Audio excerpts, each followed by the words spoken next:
Bonjour à toutes et à tous. Aujourd'hui, on se retrouve pour un laboratoire qui porte sur la cartographie multivariée, ici une cartographie bivariée. En fait, en cartographie thématique, une carte bivariée, elle permet de représenter simultanément deux variables sur un même espace géographique, contrairement aux cartes univariées qu'on a pu faire auparavant, qui illustrent une seule variable, par exemple la densité de population ou encore le taux de pauvreté. Ici, les cartes bivariées, elles croisent deux jeux de données et mettent donc en avant et en évidence leur interaction spatiale. L'intérêt de cette approche, c'est que elle réside dans sa capacité à révéler des corrélations spatiales, des zonations spécifiques ou encore des dynamiques de coprésence. Et par exemple, ici, dans le cas des États-Unis, sur la carte que vous pouvez voir à l'écran, on a une carte bivariée des pourcentages de population hispanique, donc ici représentée avec les nuances de rouge, et afro-américaine ici plutôt en bleu, par comté des États-Unis.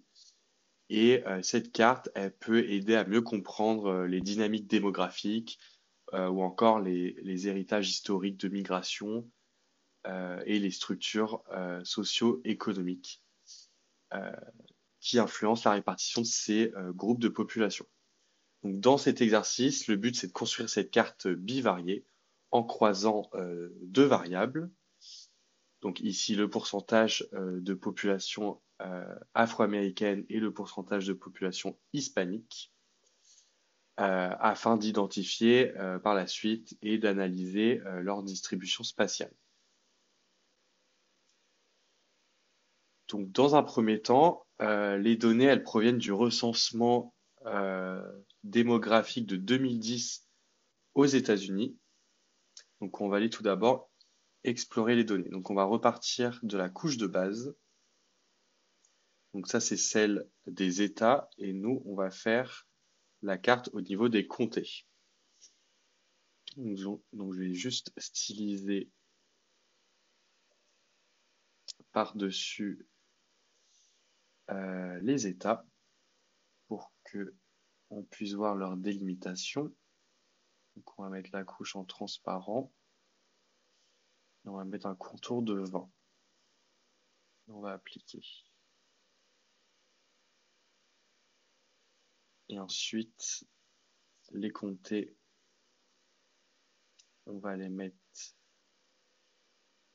pour l'instant en couleur blanche avec un contour de 10. Voilà. Donc on va aller explorer maintenant la table attributaire des comtés.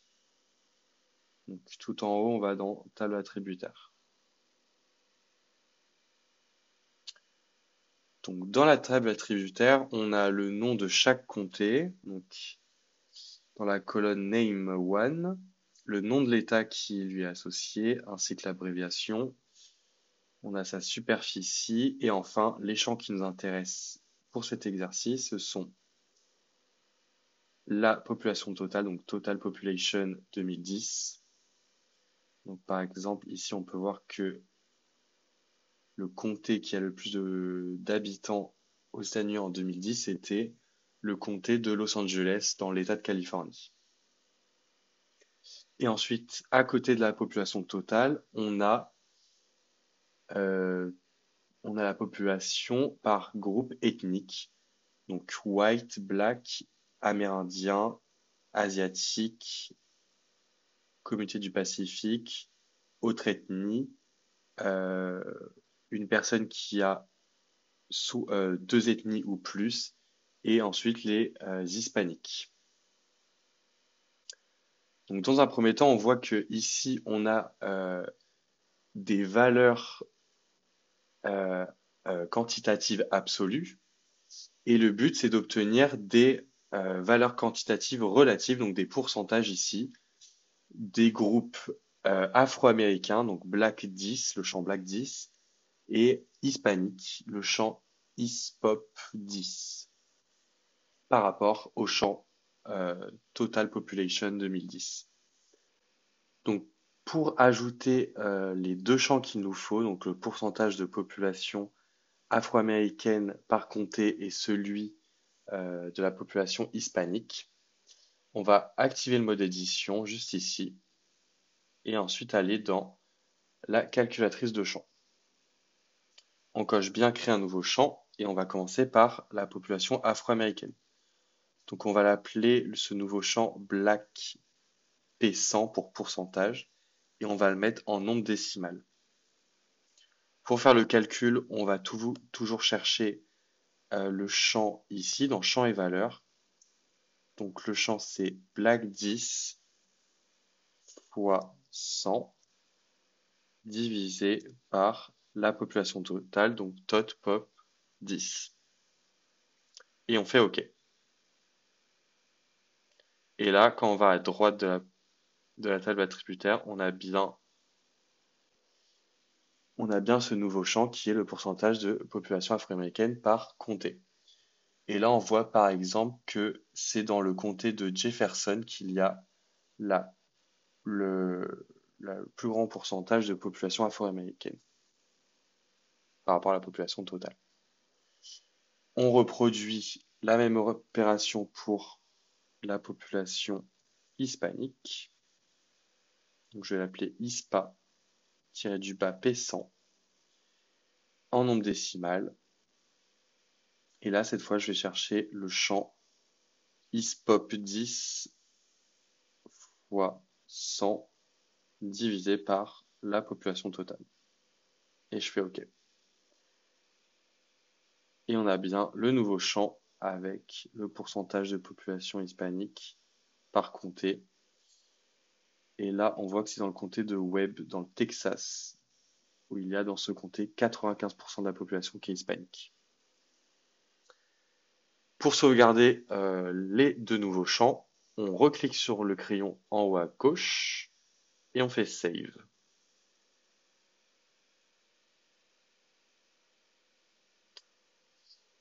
Maintenant, la prochaine étape, c'est de faire la classification des données.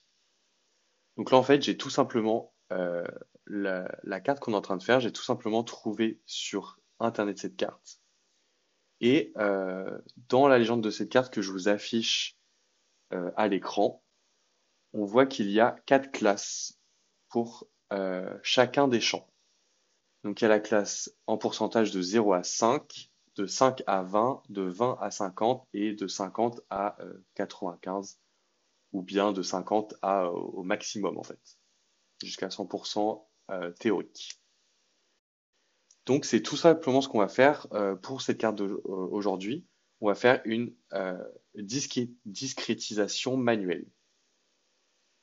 Donc pour faire ça, on va déjà dupliquer la couche parce qu'on va faire une couche pour la discrétisation de la population, enfin du pourcentage de population afro-américaine et une autre couche pour la population hispanique. Donc je vais tout simplement faire dupliquer la couche et je vais les renommer. Donc la première, je vais la renommer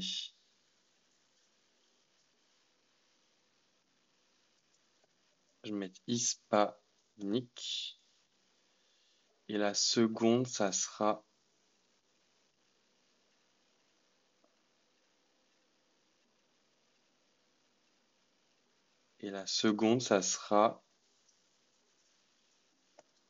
la population afro-américaine. Donc on va commencer par la première.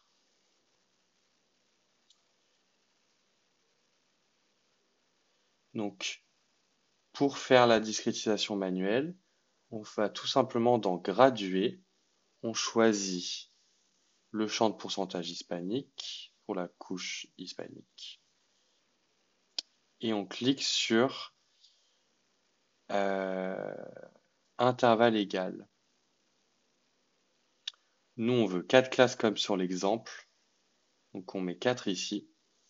Et c'est là qu'on va mettre manuellement nos seuils. Donc le premier c'était 5. Donc en fait on double-clique à chaque fois sur les lignes. C'était 5, ensuite c'était 20, ensuite c'était 50, et après c'est le maximum. Et là, on fait OK. Donc ici, on a juste représenté, donc là c'est comme si c'était une carte choroplète univariée. Donc avec un aplat de couleurs, une graduation, on a représenté le pourcentage de population hispanique par comté américain. On fait la même chose pour la population afro-américaine. Donc on va dans graduer,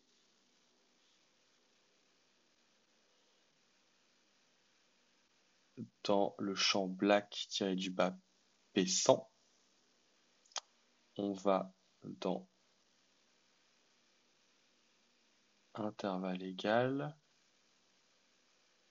on met 4 classes et après on change manuellement les seuils en mettant 5, 20 et 50. Là, je vais le mettre en bleu et je fais OK. Et là, on a représenté par comté américain le pourcentage de population afro-américaine. Donc là, on a deux cartes univariées distinctes. Le but, c'est de combiner ces deux cartes et notamment combiner les aplats de couleurs pour obtenir la carte bivariée. Donc pour faire ça, là, je vais juste arranger les couleurs des cartes. Donc je l'ai fait au préalable.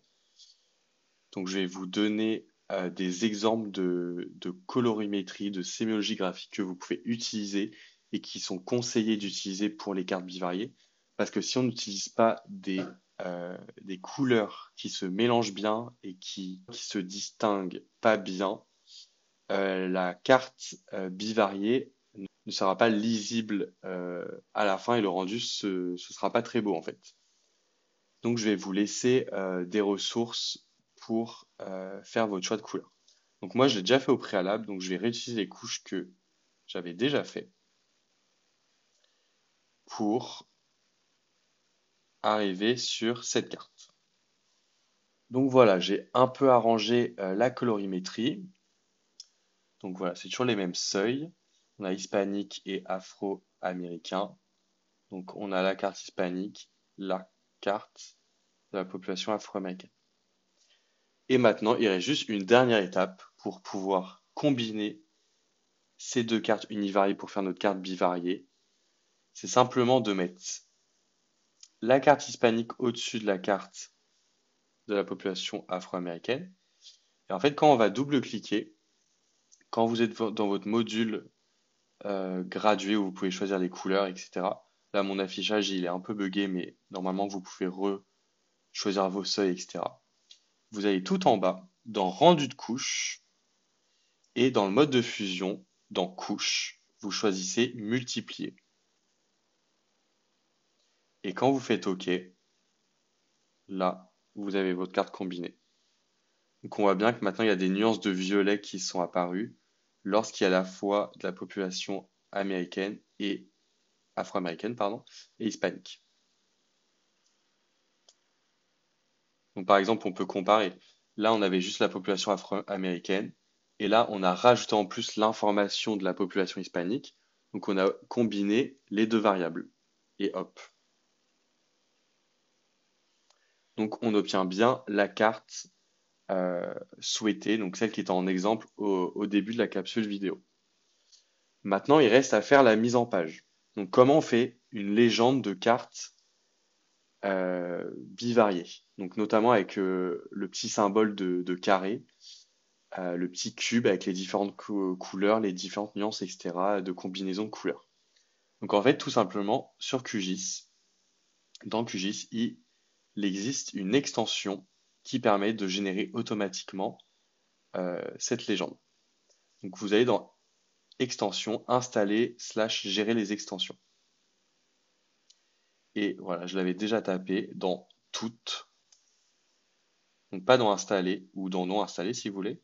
Donc dans toutes, vous tapez Biva, voilà, ça va apparaître, c'est ce plugin-là et vous faites installer ici. Moi je l'ai déjà installé, mais vous pouvez l'installer, installer l'extension juste ici. Donc je vais fermer ça. Et normalement, elle apparaît dans vos outils. Moi, elle apparaît juste ici. Et quand je vais cliquer dessus, je mets donc top layer, bottom layer. Donc en top, moi j'avais ma population hispanique. Donc je mets ici hispanique. Et en bottom, j'avais bien la population afro-américaine. Ensuite, je coche reverse colors.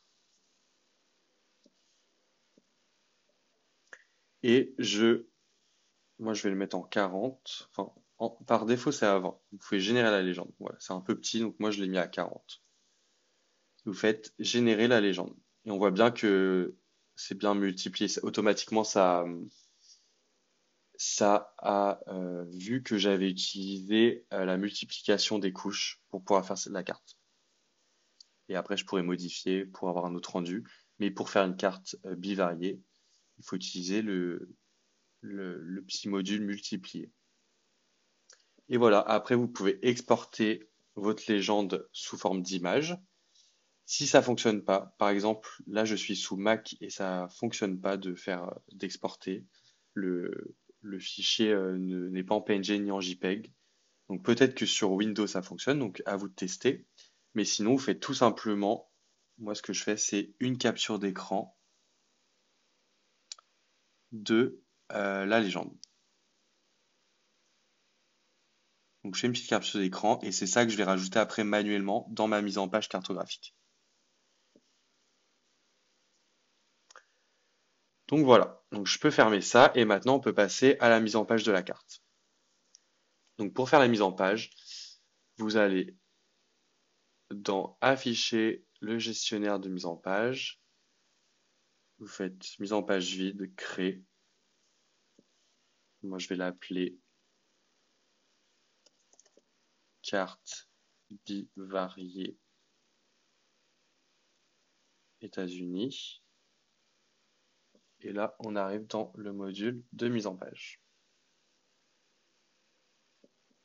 On ajoute la carte ici, ajoute tes cartes.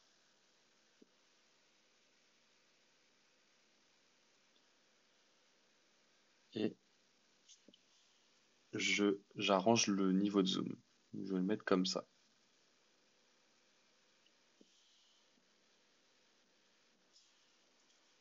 Ensuite, on ajoute toujours la flèche du nord.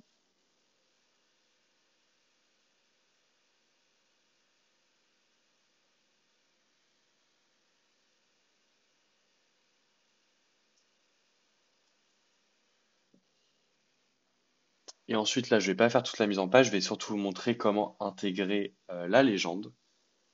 Donc, pour ce faire, vous allez aller à l'endroit où vous avez enregistré soit la capture d'écran, soit directement votre image. Donc, en fait, là, j'ai simplement été dans mon dossier capture d'écran, vu que j'avais fait une capture d'écran pour ma légende, et j'ai simplement glissé l'image directement sur la mise en page.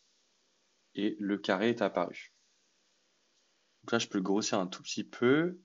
Et là, sur le côté, je vais faire une rotation à 45 degrés pour faire comme sur l'exemple. Alors, pour que ça soit dans le bon sens, il faut que je mette moins 45 degrés. C'est ça.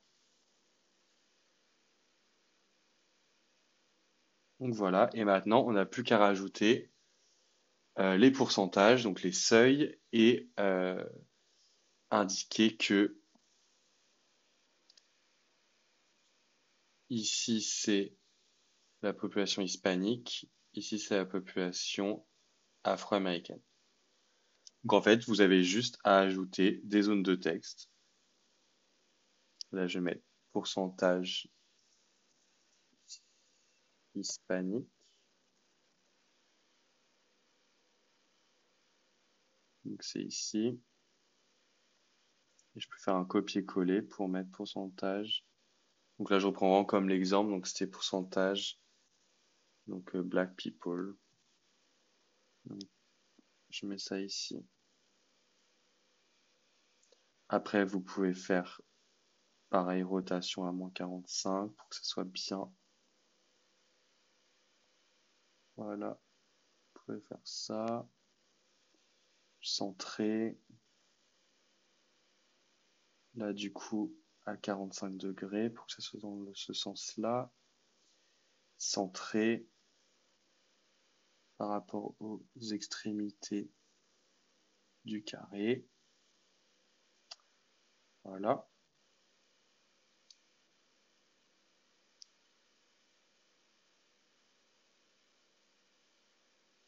Et ensuite, il faut juste rajouter les seuils. Donc ça, c'est assez long peut-être. Donc on a juste à mettre le 0. Le 0, donc on va pas mettre avec, il n'y aura pas de rotation. On va le mettre juste à l'angle. Juste ici, qu'on peut zoomer pour que ce soit un peu plus précis.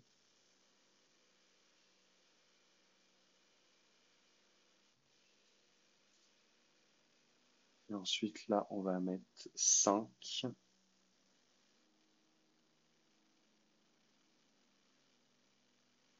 Juste ici. Ensuite, c'était 20.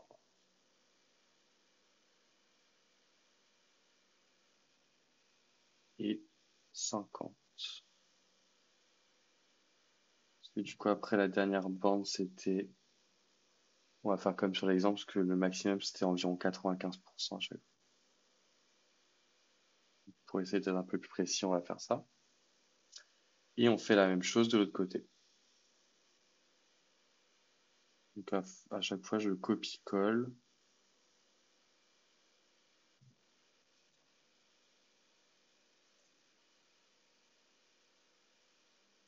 Donc voilà, quand on fait une carte bivariée, souvent la légende, c'est manuellement qu'on doit la faire.